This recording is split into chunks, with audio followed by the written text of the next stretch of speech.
हे गुरुदेव भगवान, वो मन क्या करे जो जानता है कि सत्य क्या है, पुण्य क्या है, धर्म क्या है, लेकिन असत्य की ओर चलता है, पाप कार्यों में लिप्त रहता है। असल बात वो जानता नहीं है। वो ऐसे ही है जैसे स्वप्न में हम देखा कि हम जग गए। स्वप्न में देखा कि हम जग गए और अमुक कार्य कर रहे हैं, लेकिन वो स्वप्न में ही है, अभी जगा नहीं हुआ है।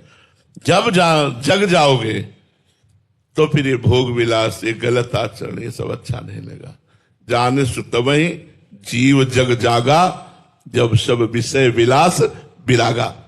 समस्त भोगों से वैराग्य हो जाए, कुछ अच्छा ना लगे तो वास्तविक जानकारी वो हुई। अभी स्वाप्निक जानकारी है। सुना है कि भोगों में सुख नहीं है, ऐसा वैसा, लेकिन मन लालच है भोगों के लिए। अभी मलिनता गई नहीं, अभी विक्षेप मल आवरण सब बना हुआ है। इसलिए डट के साधना करो। जानकारी का सदुपयोग करने के लिए अध्यात्म बल चाहिए। हम जानते हैं ये नहीं करना चाहिए, फिर भी कर रहे हैं। हम जानते हैं करना चाहिए, फिर भी नहीं कर पा रहे हैं। इसका कारण है आध्यात्मिक बल की कमी। आध्यात्मिक बल संतों के समागम से, भगवान नाम जप से, शास्त्र स्वाध्याय से, संयम नियम से ये अंदर जागृत होता है।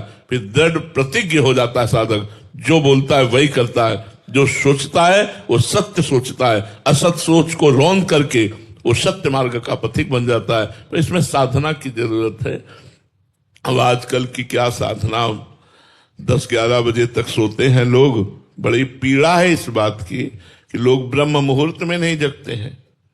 रात्रि में मनोरंजन करते हैं, मन विलास में समय व्यतीत करते हैं, और 2 बजे 3 बजे सो जाएंगे और 10-11 बजे तक सोते रहेंगे।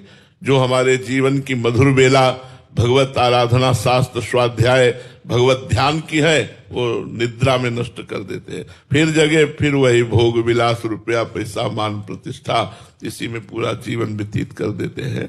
वृथा बलगन करत देवस खोवत सकल, सोवतन रात नहीं जात जानी। ऐसे ही भांति कबहू न समझे कछु, कौन सुख दुख को लाभ हानि। क्या वास्तविक सुख है, क्या दुख है, क्या लाभ है, क्या हानि है, ये जीव समझ नहीं पा रहा है। सुख है भगवान का यश श्रवण करना, यश गान करना, नाम जप करना, परोपकार करना, धर्म पूर्वक अपने कर्तव्य का पालन करते हुए भगवत स्मृति में रहना।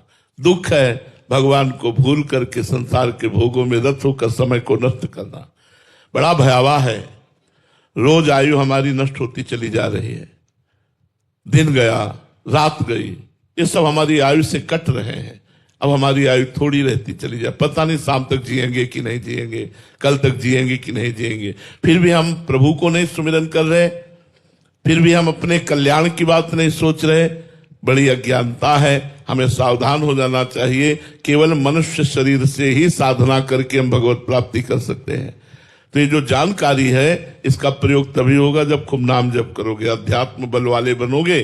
श्री हरिवंश नाम बल लहो, अपने मन भाई सब कहो, रहो शरण हरिवंश की। जब हम नाम जप करते हैं, आचार्य गुरु की शरण में होते हैं, तो हमें वो बल प्राप्त होता है कि जो हमें जानकारी मिली है उसके अनुसार हम चल पाते हैं। नहीं, जानकारी तो सबको है यार, कि संसारिक आदमी भी जानता है यहां से कुछ लेके नहीं जाएगा, लेकिन थोड़ी थोड़ी बात के लिए वो लड़ जाते हैं, वो एक दूसरे का हिंसा कर देते हैं। क्या ज्ञान है? जब यहां से कुछ ले नहीं जाओगे तो धैर्यवान क्यों नहीं बनते, समता क्यों नहीं लाते, शांत क्यों नहीं रहते? लेकिन वो ज्ञान केवल बातों का है, अंदर ज्ञान नहीं। अंदर ज्ञान अध्यात्म ज्ञान है, और सच्चा ज्ञान जब प्रकट हो जाएगा तो फिर संसार से वैराग्य हो जाएगा।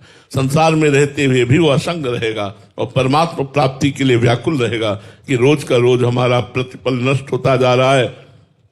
जल्दी से मुझे भगवत प्राप्ति हो जाए, जल्दी से मुझे ज्ञान प्राप्त हो जाए। पता नहीं शरीर छूट जाए तो फिर अधूरा जीवन, फिर किस योनि में जन्म मिले।